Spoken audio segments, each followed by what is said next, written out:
Good morning students, ज्ञानगार द्वारा प्रायोजित online कक्षा में आप सभी का हार्दिक स्वागत है। कल हम उदासीन बिंदु के बारे में पढ़ रहे थे। उदासीन बिंदु हमने पढ़ा था आवेशों के आसपास का कोई ऐसा बिंदु जहाँ पर परिणामी विद्युत क्षेत्र की तीव्रता का मान क्या हो, शून्य हो, उसे हम क्या कहते हैं, उदासीन बिंदु। आज इससे रिलेटेड हम एक न्यूमेरिकल करते हैं। देखिए क्वेश्चन है हमारे पास, डायग्राम से आपको समझ आ जाएगा क्या करना है। हमारे पास दो आवेश दे रखे हैं, एक आवेश है Q, दूसरा आवेश दे रखा है हमारे पास, एक आवेश है Q, दूसरा आवेश हमारे पास दे रखा है 9Q। Q1 का मान कितना है? Q1 का मान है हमारे पास Q और Q2 का मान हमारे पास कितना है? 9Q। आगे बात समझे, इन दोनों के बीच की डिस्टेंस कितनी दे रखी है? इन दोनों के बीच की डिस्टेंस दे रखी है 16 सेंटीमीटर। आगे बात सुन रहे हैं, इन दोनों के बीच की डिस्टेंस दे रखी है 16 सेंटीमीटर। तो हमें बताना है उदासीन बिंदु कहाँ प्राप्त होगा। अब हमें उदासीन बिंदु ऐसे कैसे बताएं? कौन से आवेश से, Q1 आवेश से उदासीन बिंदु की दूरी क्या होगी या Q2 आवेश से उदासीन बिंदु की दूरी क्या होगी। एक बार वापस बता दूं, अगर दोनों आवेश समान हैं, दोनों आवेशों के परिमाण समान हैं, Q1 आवेश का मान भी Q, Q2 आवेश का मान भी Q, तो उदासीन बिंदु कहाँ प्राप्त होगा? दोनों के बीच में प्राप्त होगा। अगर ये दूरी r है, तो अगर ये दूरी, दोनों के बीच की दूरी कितनी है? r है। Q1 से उदासीन बिंदु की दूरी कितनी हो जाएगी? r/2 और Q2 से उदासीन बिंदु की दूरी कितनी हो जाएगी? r/2। अगर परिमाण समान है तो ये भी Q है, ये भी Q है, ये भी 10Q है, ये भी 10Q है, ये भी 20Q है, ये भी 20Q है, तो उदासीन बिंदु दोनों आवेशों के मध्य प्राप्त होगा। आगे बात समझे। अब अगर आवेशों के परिमाण समान नहीं है, एक Q1 का मान हमारे पास दे रखा है कितना? Q1 का मान दे रखा है Q और Q2 का मान दे रखा है कितना? Q2 का मान दे रखा है 9Q। आगे बात समझे। तो इन दोनों के बीच की दूरी भी हमें दे रखी है 16 सेंटीमीटर। तो हमें बताना है Q1 आवेश से उदासीन बिंदु की दूरी क्या होगी। तो सबसे पहले हमने एक पॉइंट लिखा था, उदासीन बिंदु कम परिमाण वाले आवेश के पास प्राप्त होता है। तो कम परिमाण इन दोनों में से किसका है? कम परिमाण है Q1 का, Q का, तो इसका मध्य बिंदु तो यहाँ पर ले सकते हैं।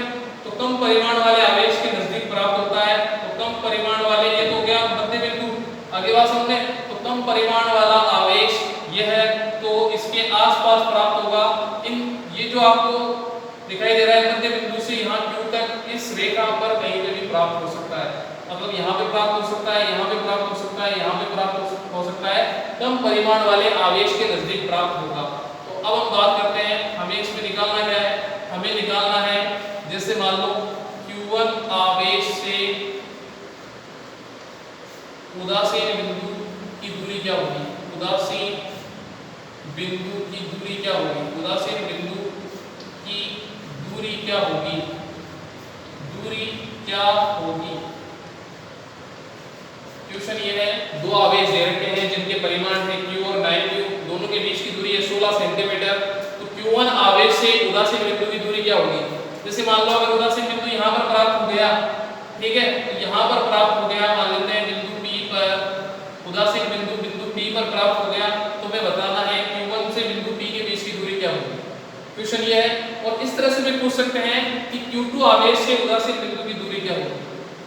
अब इसमें तो आप आसानी से पता कर सकते हो, अगर आपने ये वैल्यू निकाल ली तो आप ये वैल्यू आराम से निकाल सकते हो, क्योंकि टोटल कितना है? 16 सेंटीमीटर। तो ये इसमें से माइनस कर देंगे तो ये वाली वैल्यू आ जाएगी। आगे बात समझ में। तो हमारे पास क्वेश्चन क्या है? Q1 आवेश से उदासीन बिंदु की दूरी हमें क्या करनी है? बतानी है। तो मान लेते हैं Q1 से बिंदु P के बीच की दूरी कितनी होगी? Q1 से बिंदु P के बीच की दूरी हमने मान ली x। आगे बात समझ में। तो बाकी की वैल्यू कितनी होगी? बाकी की जो है दूरी है वो होगी 16 माइनस x। यहाँ तक कोई दिक्कत नहीं होनी चाहिए। Q1 से बिंदु P के बीच की दूरी या उदासीन Q1 से उदासीन बिंदु के बीच की दूरी जो है हमने मान ली x। तो ये वाली जो दूरी होगी वो क्या होगी? 16 माइनस x। यहाँ तक बात क्लियर है। Q1 आवेश के कारण विद्युत क्षेत्र की तीव्रता का मान क्या होगा? Q1 आवेश के कारण विद्युत क्षेत्र की तीव्रता का मान होगा E1 इस तरफ, क्योंकि विद्युत क्षेत्र की तीव्रता क्या लेते हैं हम? प्लस से माइनस की तरफ।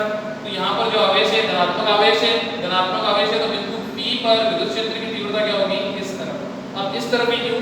विद्युत क्षेत्र की तीव्रता प्लस से माइनस की तरफ होती है, तो यहाँ पर भी हम निकाल सकते हैं, वो इस तरफ होगी, यहाँ पर भी निकाल सकते हैं, इस तरफ होगी, लेकिन हमें इस तरफ पूछे नहीं, उदासीन बिंदु दोनों आवेशों को मिलाने वाली रेखा पर प्राप्त होता है, तो मिलाने वाली रेखा पर बिंदु P है। अब इस बिंदु P पर प्लस से किसी माइनस की तरफ विद्युत क्षेत्र की तीव्रता होगी E1। इसी प्रकार 9q आवेश के कारण उदासीन बिंदु पर विद्युत क्षेत्र की तीव्रता क्या होगी, अपोजिट डायरेक्शन में, ये होगी E2 इस तरफ। आगे बात सुनिए, इस बिंदु P पर Q1 के कारण विद्युत क्षेत्र की तीव्रता इस तरफ 9q की तरफ, और 9q के कारण विद्युत क्षेत्र की तीव्रता बिंदु P पर होगी इस तरफ, दोनों की विपरीत दिशाएं। तो हम जानते हैं किसी बिंदु P पर परिणामी विद्युत क्षेत्र की तीव्रता का मान क्या होता है, E = E1 + E2। यहाँ तक बात क्लियर है। अब हम क्या करेंगे, E1 E2 की दिशाएं क्या है, विपरीत, दिशाएं विपरीत होने के कारण हमारे पास आ जाएगा क्या, E1 - E2। दोनों की दिशाएं क्या है, विपरीत, दोनों की दिशाएं विपरीत होने के कारण यहाँ पे क्या आ जाएगा, माइनस। अब हम एक चीज जानते हैं, उदासीन बिंदु पर E का मान क्या होता है, 0। उदासीन बिंदु पर E बराबर क्या होता है, 0। तो ये जो हमारा समीकरण 1 है, इसमें E का मान 0 रखेंगे तो क्या आएगा, E1 - E2 = 0। तो हमारे पास फॉर्मूला क्या बन जाएगा, E1 = E2, समीकरण नंबर 2। वापस देख लो, बिंदु P पर परिणामी विद्युत क्षेत्र की तीव्रता होगी E1 + E2, दिशा विपरीत होने के कारण E1 - E2। उदासीन बिंदु पर विद्युत क्षेत्र की तीव्रता का मान होता है 0, तो यहाँ पर हमने E का मान 0 रखा है, तो E1 - E2 = 0। E2 को उधर भेज देंगे, माइनस से तो प्लस हो जाएगा, तो E1 = E2, समीकरण नंबर 2। यहाँ तक बात क्लियर है। इसके बाद हम बात करते हैं E1 और E2 का मान निकालते हैं। E1 और E2 का मान कैसे निकालेंगे, हमने बिंदु आवेश के कारण विद्युत क्षेत्र की तीव्रता पढ़ी थी, आपको याद होगा। यहाँ पर बिंदु आवेश था +q, यहाँ से यहाँ तक की दूरी थी r, ये बिंदु P है, तो विद्युत क्षेत्र की तीव्रता क्या थी, E = kq/r, kq/r²। आगे बात समझ में। तो अब हम E1 के कारण विद्युत क्षेत्र की तीव्रता निकालेंगे। तो देखो, E1 के कारण विद्युत क्षेत्र की तीव्रता या Q के कारण विद्युत क्षेत्र की तीव्रता, Q के कारण विद्युत क्षेत्र की तीव्रता क्या है, E1।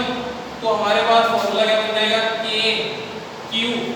अब यहाँ से यहाँ तक की दूरी कितनी है, बिंदु P के बीच की दूरी कितनी है, बिंदु P के बीच की दूरी है x, तो यहाँ पे हम ले लेंगे x²। जैसे +q आवेश के कारण r दूरी पर बिंदु P पर विद्युत क्षेत्र की तीव्रता हमने निकाली थी, E = kq/r²। तो यहाँ +q आवेश के कारण निकाल रहे हैं, तो +q आवेश ले लिया, बिंदु P और आवेश के बीच की दूरी कितनी है, x, तो हमने ले लिया x²। आगे बात समझ में। समीकरण नंबर ये हो गया 3। इसी प्रकार ये तो हो गया +q आवेश के कारण विद्युत क्षेत्र की तीव्रता या Q के कारण विद्युत क्षेत्र की तीव्रता, ये होगी 9q के कारण विद्युत क्षेत्र की तीव्रता। 9q के कारण विद्युत क्षेत्र की तीव्रता हम निकालेंगे, तो E2 बराबर यहाँ पे आएगा हमारे पास a, आवेश कितना है 9q, ये हो जाएगा 9q, और दूरी कितनी है 16 - x का होल स्क्वायर, 16 - x का होल स्क्वायर, जिसको हम लिख सकते हैं E2 बराबर 9kq/16 - x का होल स्क्वायर, समीकरण नंबर 4। समीकरण नंबर 4। यहाँ तक बात क्लियर होगी। Q आवेश के कारण विद्युत क्षेत्र की तीव्रता kq/x², x क्यों लिया, क्योंकि आवेश और Q के बीच की, आवेश और बिंदु P के बीच की दूरी x है। यहाँ पर E2 विद्युत क्षेत्र की तीव्रता क्या होगी, 9kq क्यों, क्योंकि आवेश का मान यहाँ q दे रखा है, दूरी कितनी है 16 - x का होल स्क्वायर। समीकरण नंबर 2, 3, 4 से, तो 2, 3, 4 से हम क्या करेंगे, E1 का मान और E2 का मान रखेंगे। समीकरण 2, 3, 4 से, समीकरण 2, 3, 4 से मान निकालेंगे तो क्या होगा, समीकरण 2, 3, 4 से E1 का मान रख देंगे हम kq/x², तो इसका मान होगा 9kq/16 - x का होल स्क्वायर। अब जो बनेगा उसको बांट देंगे, देखो kq से kq कैंसिल, kq से kq कैंसिल, तो यहाँ बचेगा 1/x², यहाँ बचेगा 9/16 - x²। इसको हम इस तरह से लिख सकते हैं, क्या देखो 1 का स्क्वायर अपॉन x का स्क्वायर बराबर 3 का होल स्क्वायर अपॉन 16 - x का होल स्क्वायर। देखो 1 का होल स्क्वायर 1 के बराबर ही आएगा अपॉन x² स्क्वायर है ही। यहाँ पे 3 का होल स्क्वायर 2 के बराबर होता है अपन 16 minus x square, 16 minus x का होल स्क्वायर है। तो सभी स्क्वायर हटा देंगे तो यहाँ पे आ जाएगा 1 अपॉन एक्स और यहाँ पे आ जाएगा 3 अपॉन 16 माइनस एक्स। क्रॉस गुणा कर लेंगे, ये हो जाएगा हमारे पास 3x और ये हो जाएगा 16 माइनस एक्स। माइनस एक्स इधर आएगा तो क्या हो जाएगा प्लस एक्स, तो 3x plus x equal to 16, तो 4x इक्वल टू कितना आएगा 16। ठीक है, तो यहाँ पर हमारे पास फॉर्मूला क्या बना 4x इक्वल टू 16, x बराबर कितना आएगा 16 बटा 4, तो x बराबर आ जाएगा 4 सेंटीमीटर। बात समझ आई? Q1 से या आवेश Q से उदासीन बिंदु के बीच की दूरी क्या होगी, वो भी हमारे पास 4 सेंटीमीटर। तो हमारे पास Q1 आवेश से यहाँ पर हम लिख सकते हैं Q1 आवेश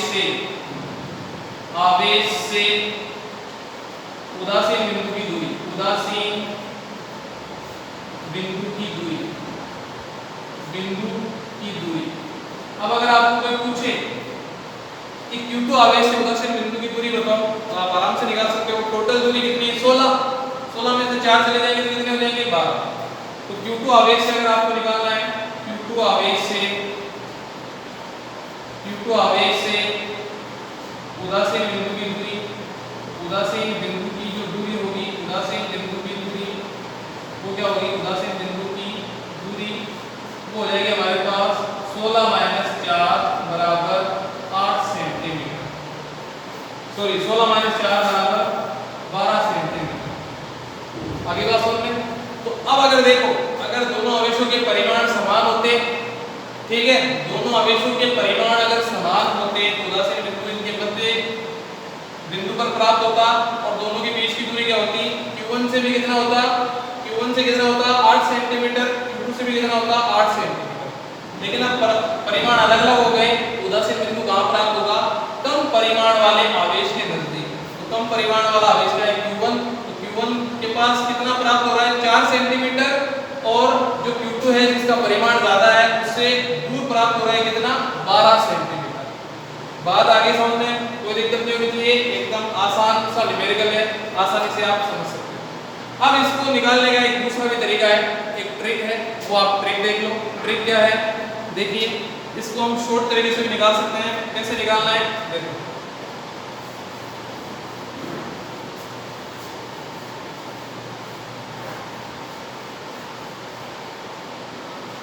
यहाँ आपको ध्यान देने वाली बात यह है Q1 से कितनी दूरी 4 सेंटीमीटर, Q2 से 12 सेंटीमीटर।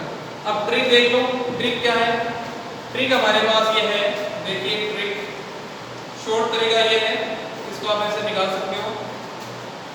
आपको अगर x का मान निकालना है तो आप लिखो x बराबर r upon 1 plus minus under root Q2 upon Q1।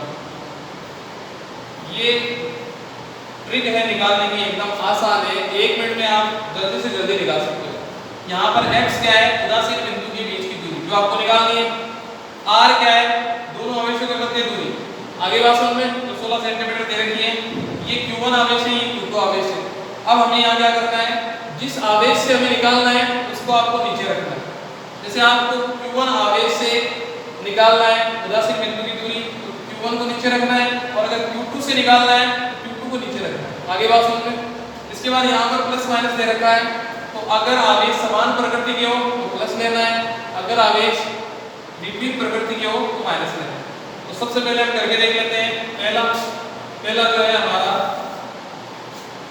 हमारे पास जो पहला पॉइंट है Q1 से हमें निकालना है, Q1 से हमें दूरी निकालनी है। देखो कैसे निकालेंगे, x बराबर r की जगह रखेंगे 16 upon 1 plus under root, Q1 से निकालना है ना, Q1 को नीचे रखेंगे।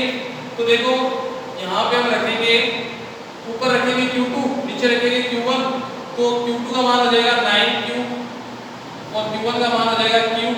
आगे बात सुनते हैं, Q से तो Q कैंसिल, तो यहाँ पर आएगा हमारे पास 16 बटा 1 प्लस अंडर रूट 9। ठीक है, तो इसको हम ले सकते हैं 16 1 प्लस 3 अंडर रूट 9 की वैल्यू कितनी हो जाएगी 3, तो ये कितना हो जाएगा 16, 1 प्लस 3 कितनी हो जाएगी 4, आंसर कितना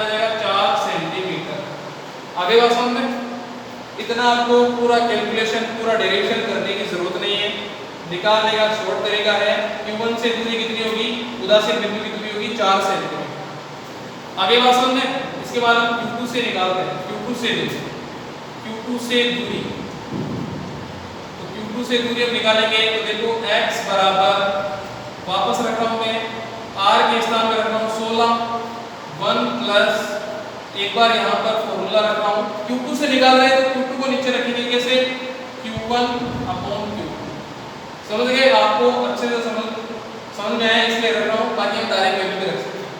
तो यहाँ पे हम लिखेंगे 16, 1 प्लस अंडर रूट, Q1 का मान कितना है Q और Q2 का मान कितना है 9Q। आई बात समझे, Q से Q कैंसिल, तो यहाँ पे लेंगे 16, 1 प्लस अंडर रूट 1 अपॉन 9। आई बात समझ में, इसको हम कैसे लिखेंगे 16, 1 प्लस 1/3 अंडर रूट 1/9 का आंसर कितना होगा 1/3। जब हम इसको सोल्व करेंगे तो हमारे पास फॉर्मूला आ जाएगा, आंसर आ जाएगा x 16 अपॉन 1 प्लस 1/3।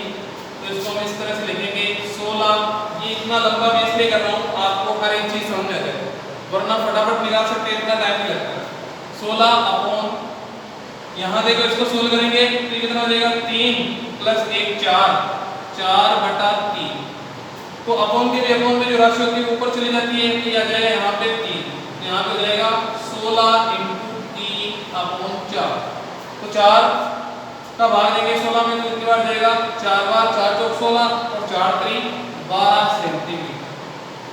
आगे बात समझ में, जो कि हमने पहले अलग विधि से निकाला था, Q1 का मान 4 सेंटीमीटर तक आया और ट्रिक से भी हमारे पास बहुत ही जल्दी 4 सेंटीमीटर आ गया। Q2 से हमने अलग विधि से निकाला था 12 सेंटीमीटर आया और ट्रिक से भी हमने निकाला, Q2 का आंसर आ गया 12 सेंटीमीटर। तो Q1 से उदासीन बिंदु की दूरी है 4 सेंटीमीटर, Q2 से उदासीन बिंदु की दूरी है 12 सेंटीमीटर। आगे बात समझने, ट्रिक आपको समझ में आ गई होगी। अगर कोई चीज़ समझ नहीं आई है तो आप कमेंट में या मैसेज करके आप बता सकते हैं। इसके बाद अगला टॉपिक हम नेक्स्ट वीडियो में पढ़ेंगे। Okay, thank you, bye.